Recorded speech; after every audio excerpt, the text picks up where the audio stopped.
My name is Deputy Chief George Vega with the Albuquerque Police Department and the Investigative Bureau. This afternoon at approximately 3:10 p.m., the Albuquerque Police Department was made aware of a robbery that had taken place at Blue Water and Coors at the Circle K. Officers were made aware that there was an individual that had robbed the location and possibly armed with a handgun. About 30 minutes later, in the area of 60th and Central, detectives were able to locate an individual that was matching the description of the individual that had robbed the location. They attempted to make contact with this individual. Less lethal munitions were deployed.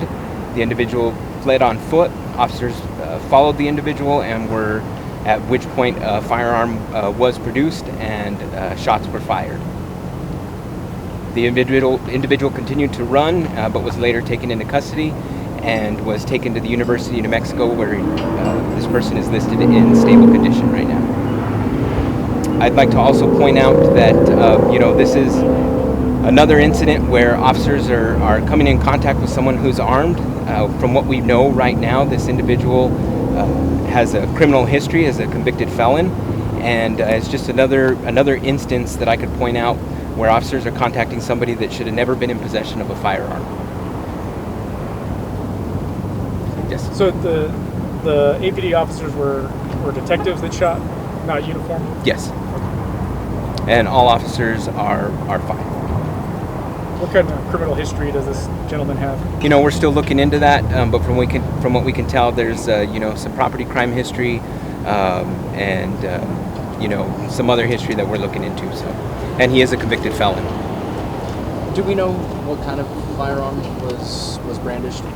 This is an ongoing investigation right now. We do have a firearm on scene, but we still need to go through all the processes. And were any items or money, anything like that, recovered during the incident? So we do have property that's been recovered, but we need to go through the process of warrants and everything else to just see exactly what we have. How many detectives were involved? Right now, we have one detective that was involved in the shooting, and we have 2 officers that deployed less lethal. Is the person that was robbed, are they okay? Yes. Is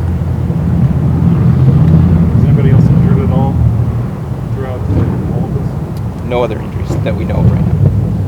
So from the time of the robbery to when the individual was, I guess, detained under control, however you want to phrase it, how long of a time period was that, and what have neighbors been telling you as far as any information, details, things like that? Well, as you can imagine, we have our multi-agency task force team out here, and they are going through and canvassing the area and looking to talk to neighbors.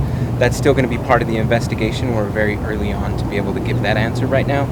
That's about as far as I can go with that. What was reported stolen? What's that? What was reported stolen? That's still part of the investigation, and we'll be able to get further into that at another time. And about the scene here, how long do you guys think you'll be here for? How long are some of the tapes going to be here for? Is this going to be any concern for traffic, people trying to get in, get out, residents, things like that? Yeah, in the time being, it is going to be a concern. We're going to have the tape up. We have to process and be very thorough in what we're doing here. We have our major crime scene team out here processing it. So I would imagine we're going to be out here for the next couple hours. So I would tell anybody that's looking to come into the area to stay out of the area. If you don't have to come into the area, that would help out. Anything else?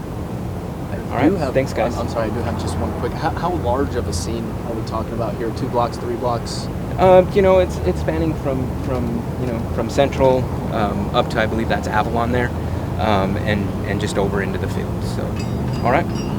All right. Thanks, guys.